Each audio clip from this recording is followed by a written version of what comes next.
대표 기도함으로 예배를 계속 드리겠습니다. 기도하시겠습니다.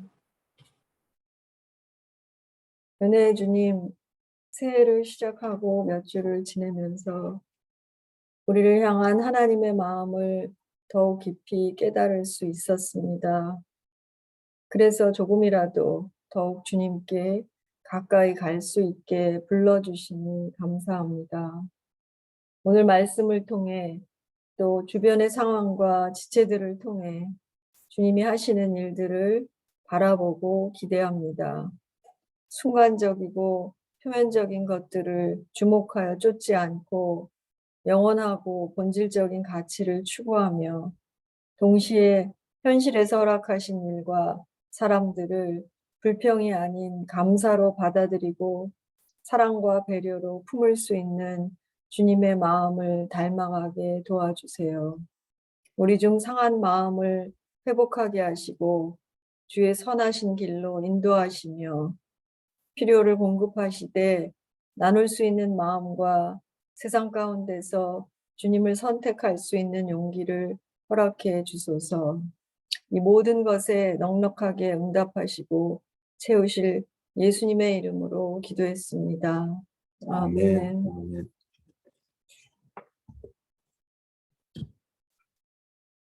예, 우리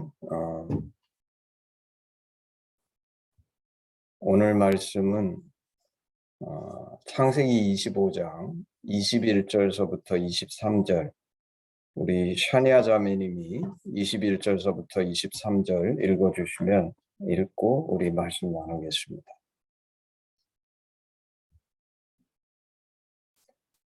제가 공유하겠습니다. 잠깐 이 성경 말씀.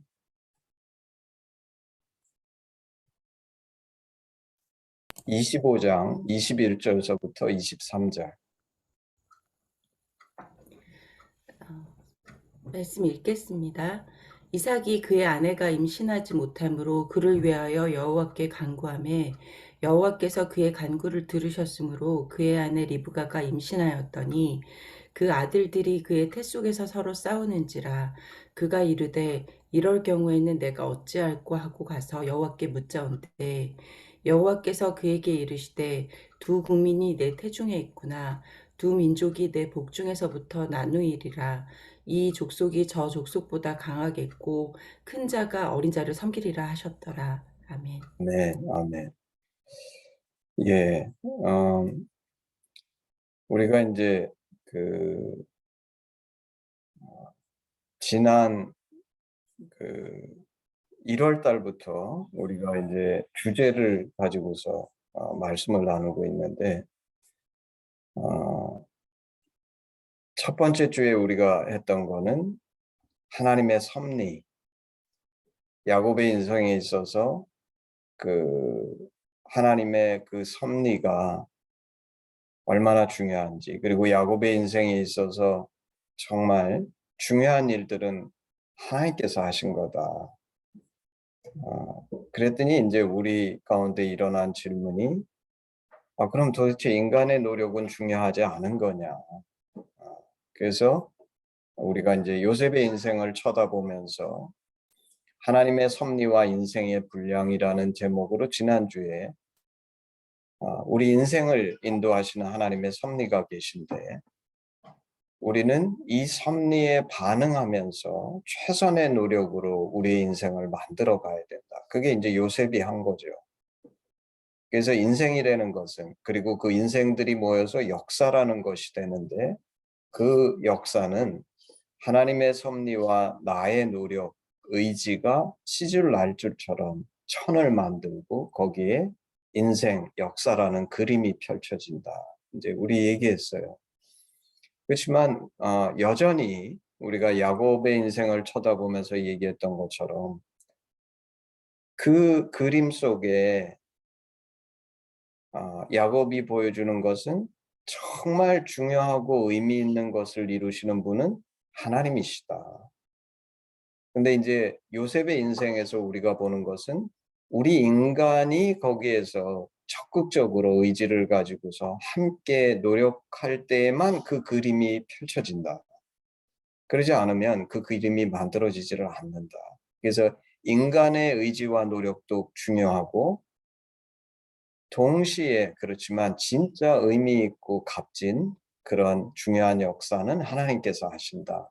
이제 이런 얘기를 했죠.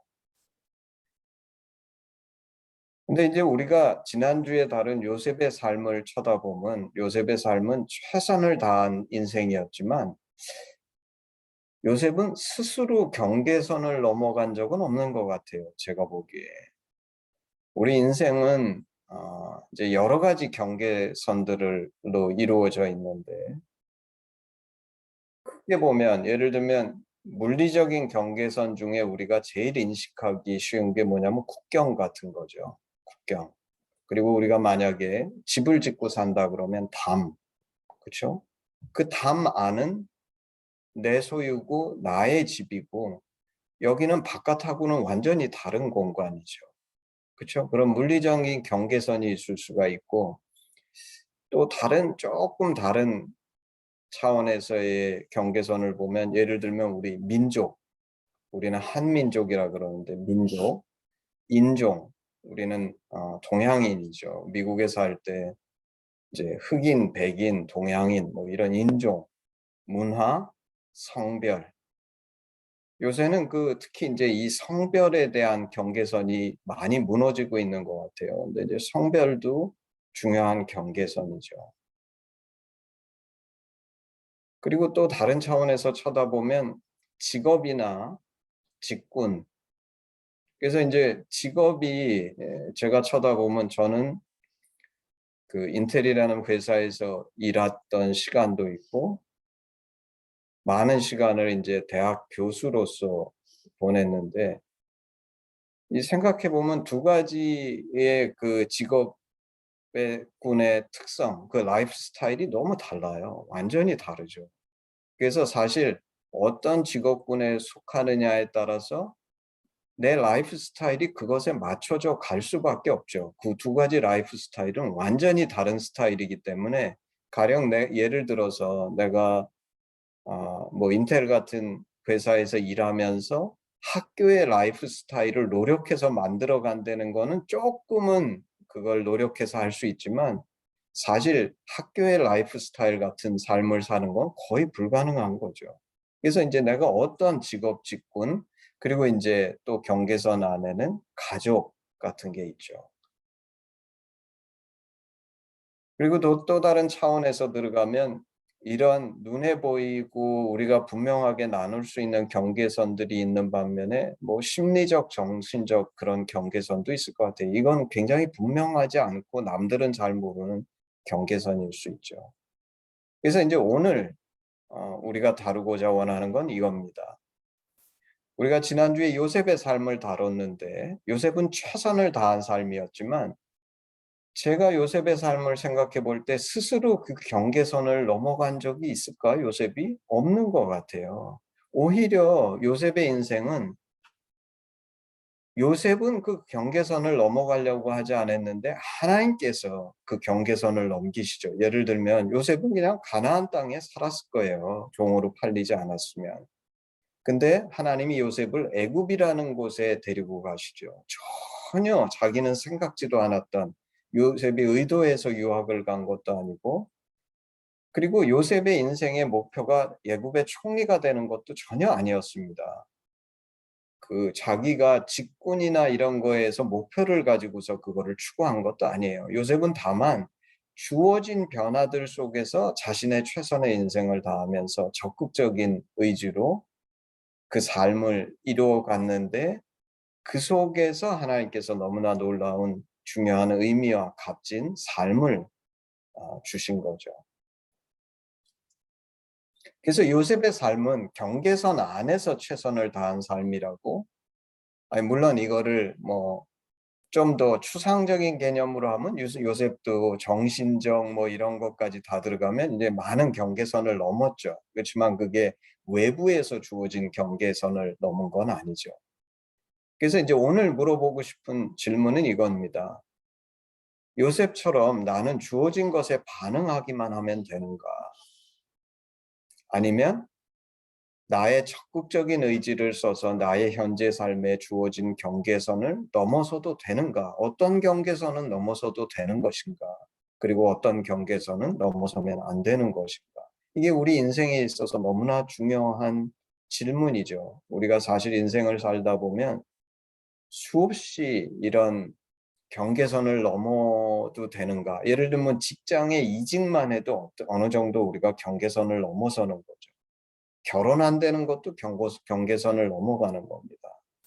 이 여러 가지 경계선들을 넘어가는 시점에서 우리가 이제 어떻게 해야 되는가 고민하고 그 선택을 해야 되는데, 오늘 이 질문 속에서 과연 성경이 얘기하는 답은 무엇인가 우리 한번 같이 찾아보기를 원하는 것입니다.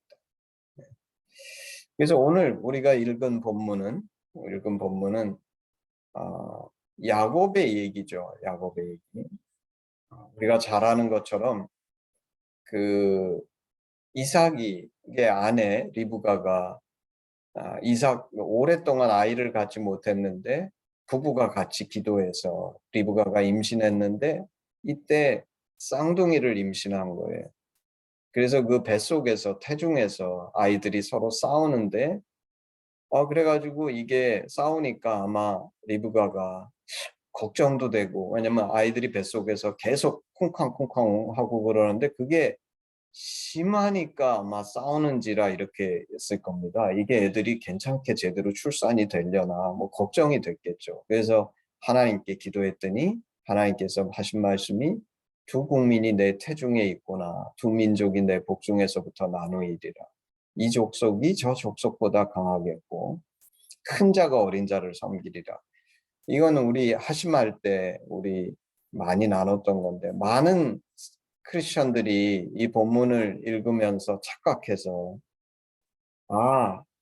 기도했더니 이렇게 하나님 말씀하셨으니까 야곱은 큰 자가 되고 에서는 작은 자가 되는구나, 이렇게 정해진 거다라고 착각하는 분들이 있는데 그게 아니라고 우리는 이미 얘기했어요. 그렇죠? 왜냐하면 이거는 하나님께서 이들의 성향을 아시고 하시기 때문에 미래에 대해서, 이 예언이라는 것이 그런 거거든요. 예언은 결코 틀리지 않는 것인가? 우리가 이제 성경에 보게 되면 그렇지 않다는 걸 보죠. 그리고 그 말의 뜻은 여러 가지 인간의 의지나 이런 것에 의해서 미래가 정해져 있지 않다는 거예요. 예를 들면 성경에 히스기야한테 내가 죽으리라 하나님께서 선지자를 통해서, 그러니까 인생을 정리해라 예언을 주셨지만 히스기야가 마음이 겸비해서 하나님 앞에 너무 애통해서 울었더니 하나님께서 그거를 10년인가에 인생을 더 살 수 있도록 연장시켜 주시는데, 그럼 예언이 틀린 것인가? 그게 아닌 거죠. 원래 죽을 타이밍이었지만 바뀔 수 있다는 거예요. 그리고 그 말의 뜻은 미래가 정해진 것이 아니라 얼마든지 우리 의지나 인간들의 선택과 하나님의 역사하심을 통해서 이런 것들이 바뀌어질 수 있다는 걸 성경은 우리에게 가르쳐주고 있다는 거죠. 그래서 이 야곱의 얘기에 있어서도 이 미래가 정해진 것이 아니라 하나님은 이 아이들의 성향과 모든 것들을 미리 아시고 이 말씀을 주셨는데, 이 말의 뜻이 하나님은 야곱만 축복하고 에서는 저주하셨다, 그런 뜻은 아니라는 거죠. 사실 이것이 만약에 하나님의 뜻이셨다면 하나님께서 정말 이거를 정하셨다 그러면 가장 간단한 방법은 그냥 야곱이 어차피 쌍둥이였는데 먼저 나게 하시면 돼요. 하나님 그것도 못 하시겠어요? 그러시면 제일 간단하죠. 야곱이 쌍둥이 중에서 먼저 나오기만 하면 되는데 신기하게 에서가 먼저 나오고 야곱이 뒤에 나온 거예요. 그래서 야곱은 둘째로 낳죠. 둘째로 낳는데 그 말의 뜻은 이제 오늘 그 인간의 의지에 대한 그 대표적인 예로서 야곱의 그 아브라함, 이삭, 야곱에게 내려가는 장자권의 얘기를 하고 싶은 겁니다. 그래서 야곱이 둘째로 태어난 것은 많은 사람들이 착각을 해가지고 그게 이제 사실 그 간단하게 좀 전에 얘기한 것처럼 하나님께서 야곱에게 장자권을 물려주시기를 원하셨다면 가장 순탄한 길은 그냥 나을 때 야곱이 먼저 나올 수 있게 해주시면 그러면 모든 문제가 해결이 되죠. 근데 야곱은 둘째로 난 거예요. 근데 이 둘째로 났음에도 불구하고 우리는 아는 것처럼 아브라함과 이삭에게 흘러가는 영적 유산이 야곱을 통해서 가게 되죠. 이 둘자. 그래서 이제 장자권이라는 것이 야곱에 가서는 마치 이상하다. 왜 장자들을 통해서 이것이 흘러가는데 야곱으로 이것이 흘러갔을까? 우리는 이 질문을 안 할 수가 없습니다. 이 장자권이라는 것은 인간이 어느 민족이나 보편적으로 인정하는 권리죠. 왜냐하면 첫 번째 난 아들. 이게 중요한 거죠. 그래서 모든 사람들이 인정하는 권리이고 이 장자권에 대해서 생각해 보면 제가 이 장자권에 대해서 성경을 조금 찾아봤는데 언뜻 보면 하나님도 이 장자권을 인정하시는 것처럼 보여요. 왜냐하면 장자는 그 기력의 시작, 처음 난 아들이기 때문에 하나님께서도 그거를 존중하세요. 근데 존중하시지만 사실 오늘 이 창세기가 가르쳐 주는 것은 하나님이 진짜 주시는 것은 이 영적인 축복인데 이 영적인 축복이 단순히 장자권을 쫓아서만 흘러가지 않았다는 것은 진정한 장자권은 꼭 맏아들로만 흘러가는 것은 아니구나 하는 것을 우리는 이제 발견하게 됩니다. 그리고 성경을 자세히 쳐다보면 장자한테 반드시 이 권리가 흘러가는 거로 성경은 얘기를 하지 않고 성경을 우리가 구약의 성경들을 읽어보면 이것은 인간들이 만든 전통인데 하나님께서 그 질서와 그 전통을 존중하신 것으로 보는 것이 적절한 것 같아요. 근데 오늘 여기에 보면 야곱은 이 장자권, 인간 사이의 전통, 그리고 이 전통은 굉장히 높은 벽입니다. 경계선이죠. 왜냐하면 어느 민족, 어느 백성에게나 이 장자에게 이 중요한 권리를 주는 거. 근데 야곱은 이것에 도전하고 이 경계선, 이 벽을 뛰어넘는 사람이 되는데, 그래서 이제 오늘 이 야곱 얘기를 다루기를 원합니다. 경계선이 존재했는데 자신의 의지로 이 벽을 뛰어넘어간 사람.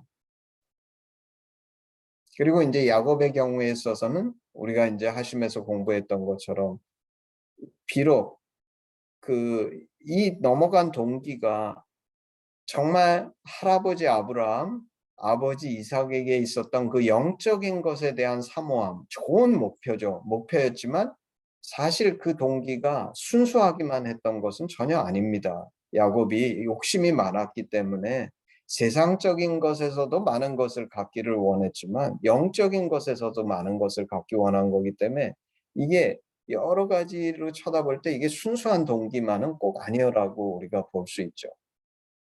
근데 중요한 결론은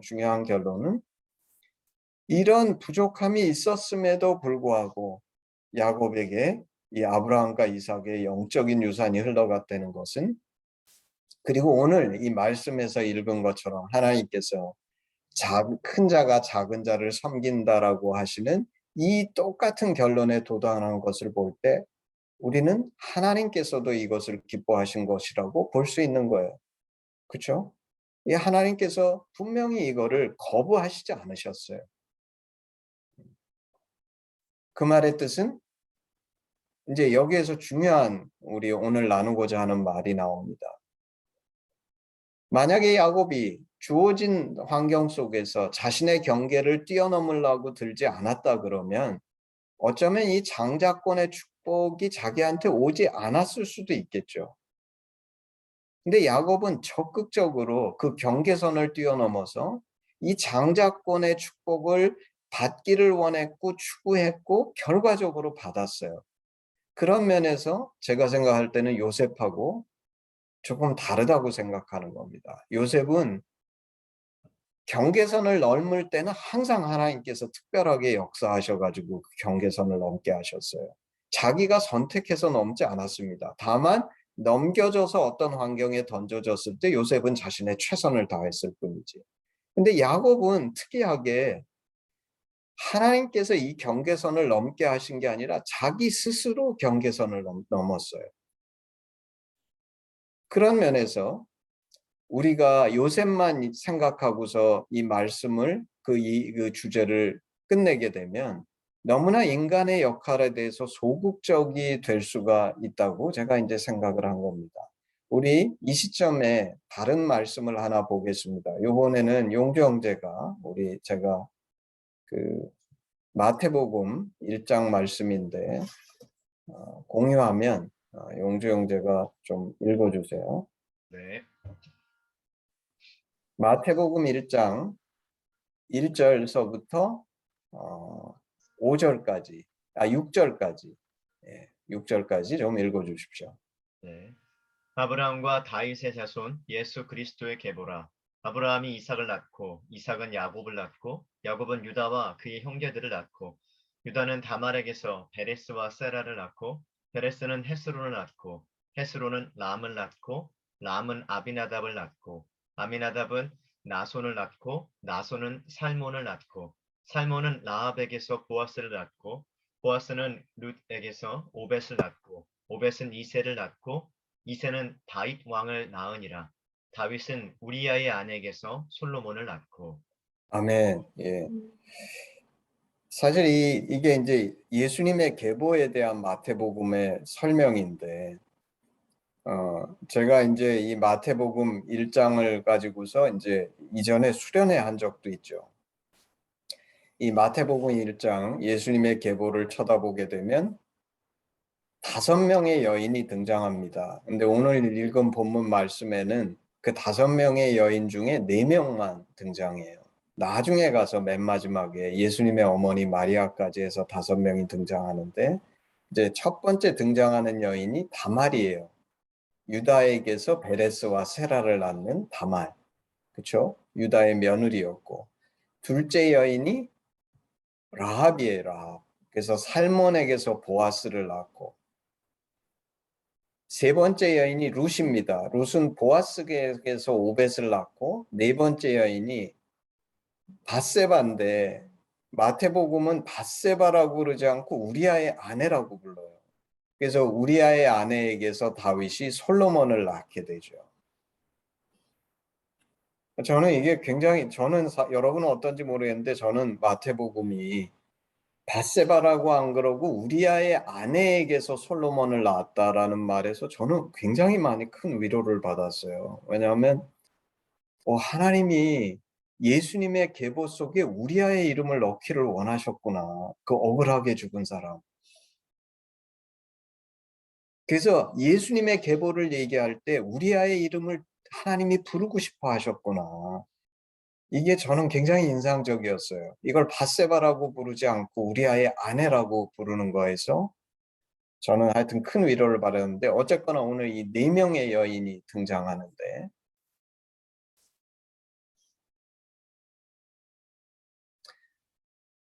아까 제가 얘기할 때 야곱은 스스로 경계선을 넘어간 사람이라고 얘기했고 하나님이 그거를 기뻐하셨다고 했습니다. 오늘 이 마태복음 얘기를 다루기 전에 먼저 우리가 한번 생각해 볼 거는 하나님이 전혀 기뻐하시지 않는 경계선이 뭐가 있을까 제가 곰곰이 생각을 해봤어요. 하나님이 이 경계선을 넘어간 것은 정말 기뻐하시지 않는 경계선이 뭘까? 그게 뭐냐면 창세기에서는 첫 번째 아담과 하와죠. 아담과 하와. 뭐입니까? 선악과를 따먹은 거. 선과 악의 경계선을 넘어가는 거, 말씀에 불순종하는 거, 이거 하나님 결코 기뻐하시지 않으시죠. 그리고 두 번째 예를 창세기에서 생각해 보니까 가인이에요. 가인도 죄의 경계선을 넘어간 거예요. 그러면서 곰곰이 생각해 보니까 하나님이 넘어가면 전혀 기뻐하시지 않으실 뿐만 아니라 하나님이 너무나 넘어가면 싫어하시는 경계선이 뭐냐면 선과 악의 경계선이에요. 그리고는 다른 경계선은 하나님께서 넘어가지 말라고 하는 경계선이 있는가? 제가 거의 없는 것 같아요. 마치 에덴 동산에 선악과만 따먹지 말라고 하셨던 것처럼. 그렇죠? 오늘 제가 좀 전에 읽었던 마태복음의 그 4명의 여인은 경계선을 넘어간 여인들입니다. 예를 들면 다말은 첫 번째는 원래 족보라는 거는 여인들이 들어갈 수 없어요. 족보 속에 여인의 이름이 들어간 것이 이미 경계선을 넘어간 거예요. 그리고 그것이 하나님이 기뻐하시지 않았다 그러면 이 여인들의 이름은 여기에서 언급될 수 없는 이름들입니다. 족보라는 것은 기본적으로 남자들을 중심으로 해서 써지는 거예요. 근데 신기하게 예수님의 족보에 대해서 얘기할 때 5명의 여인의 얘기가 들어갔는데 다말, 우리가 다말이 누군지 알죠? 다말은 그 유다의 2 아들, 그리고 사실 이거는 우리의 지금 그 풍습 속에서는 잘 이해가 안 되는데 형하고 결혼했다가 형이 먼저 죽고 자식이 없으니까 둘째가 들어가고 그래도 거기서 자식이 없으니까 다말이 이 당시에는 여인들이 사회생활을 할 수 있는 것도 아니고 남편이 없는데 자식까지 없으면 그야말로 인생이 없는 거죠. 이 당시에 뭐 여자들이 사회생활을 해서 자기 성취가 있는가 무엇이 있는가 아무것도 없는 겁니다. 인생이. 근데 이 다말은 끝까지 포기하지 않고 정말 하나님을 바라보면서 자식을 얻기를 원했는데 사실 보면 유다는 자기 시아버지예요. 그래서 여기도 도덕적으로 쳐다보면 문제가 있지만 중요한 것은 하여튼 이 다말이 추구했던 것이 뭐냐면 그 인간적으로든 그게 도덕적이든 이 다말이 추구했던 자식이라는 가치가 하나님 보시기에 더 높은 가치였다는 거죠. 그래서 하여튼 어쨌거나 다말의 이름이 나오는데 다말이 그 베레스와 세라를 얻게 되는 거는 경계선을 뛰어넘었기 때문입니다. 그리고 이제 라합도 우리가 너무 잘 알죠. 라합은 심지어 국가나 민족이라는 경계선을 뛰어넘은 거죠. 적국의 스파이들을 숨겨주고 그리고 이제 여호수아가 그에게 항복하고 먼저 타협해서 이제 이런 새로운 경계선을 넘고 역사를 썼고 룻도 마찬가지죠.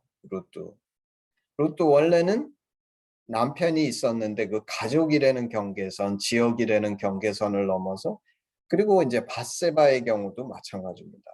이 모든 여인들이 다 경계선을 넘어서 하나님의 그 예수님의 계보 속에 들어온 여인들인데 그리고 이 여인들의 특징은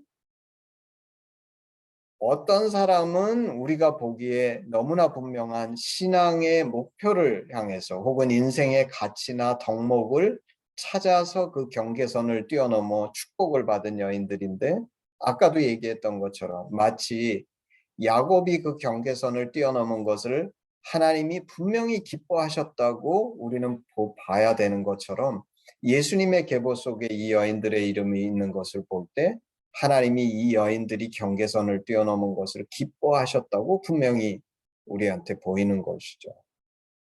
그래서 우리는 이 2가지를 보게 되는 겁니다.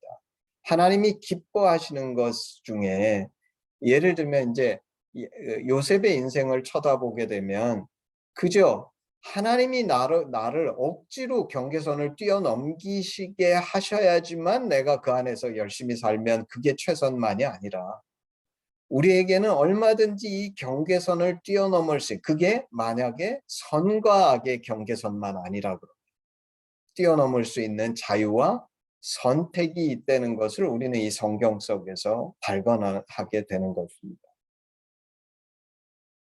그리고 이것은 오늘날 너무나 중요한데 이제 우리가 이제 신앙생활 하는 데 있어서도 이거는 참고적인 얘기인데 여기에서 이제 중요한 한 가지 기억해야 될 것은 아까 선과 악의 경계가 우리의 양심에서의 선과 악의 경계일 수도 있고 말씀의 선과 악의 경계일 수도 있어요.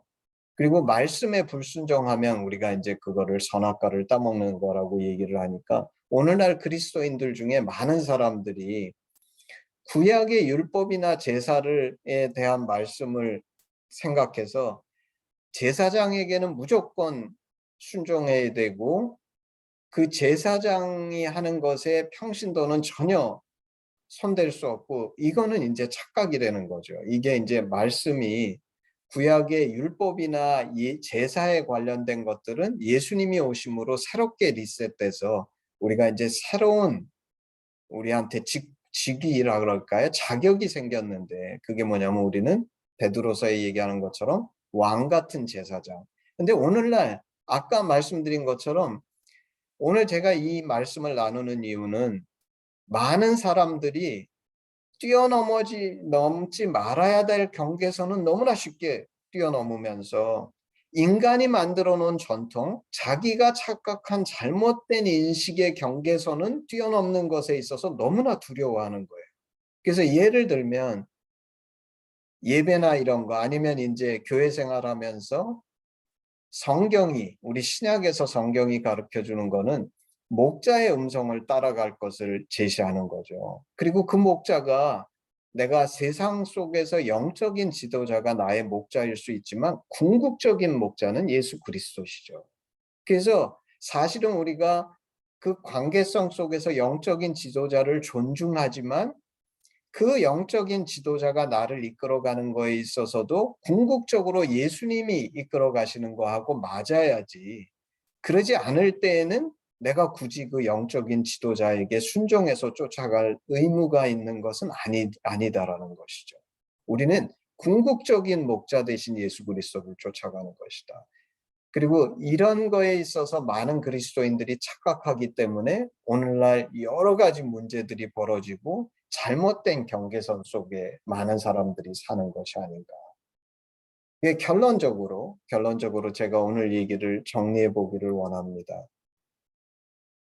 우리가 나눴던 것처럼 야곱의 인생처럼, 그러니까 우리가 그 지난번에 나눈 것처럼 하나님께서 중요한 역사를 하시지만 우리의 최선과 노력이 필요한데 그 최선과 노력은 요셉처럼 경계선은 하나님께서 넘겨주시고 내가 그 안에서 노력만 하면 최선이 될 수 있는 인생도 있지만 하나님은 우리에게 적극적인 자유의지를 써서 내 스스로 경계선을 넘어가는 것에 대해서도 심히 기뻐하시고 그 경계선을 넘어가는 것이 선과 악의 잘못된 경계선을 넘어가는 것이 아닐 때에는 오히려 적극적으로 응원하시고 박수 쳐주시는 하나님이 아니신가. 그럼 이 말의 뜻은 우리가 그냥 아무 경계선이나 선과 악의 문제가 아니라 그러면 넘어가도 되는가? 그 말이 아니라 성경적인 이 경계선을 넘는 바른 방법은 주어진 것에 반응하기만 하는 것이 아니라 성령의 인도하심을 쫓아서 내 하트가 어떻게 이끌어가는지를 따라 능동적으로 선택하면서 사는 인생. 이것이 적극적인 의지를 활용하며 바른 경계선을 지키는 인생이 아닌가. 저는 이런 생각을 해보면서 이제 오늘 이 설교의 말씀을 준비했습니다. 기도하기는 사실 제가 고민하고 묵상한 것이 완벽한 답일 수는 없지만 이 말씀이 여러분들에게 있어서 한번 이 깊은 생각을 해볼 수 있는 그런 기초가 돼서 여러분의 남은 인생이 단순히 수동적이고 그리고 사실은 내 스스로 혹은 인간의 전통이 만든 경계선 속에서 안주하기만 하면서 하나님께 불평하는 인생이 아니라 적극적으로 하나님과 함께 동행하면서 이 땅에서 필요하다면 과감하게 경계선을 넘어볼 수 있는 그런 인생이 되기를 주님의 이름으로 축복합니다. 우리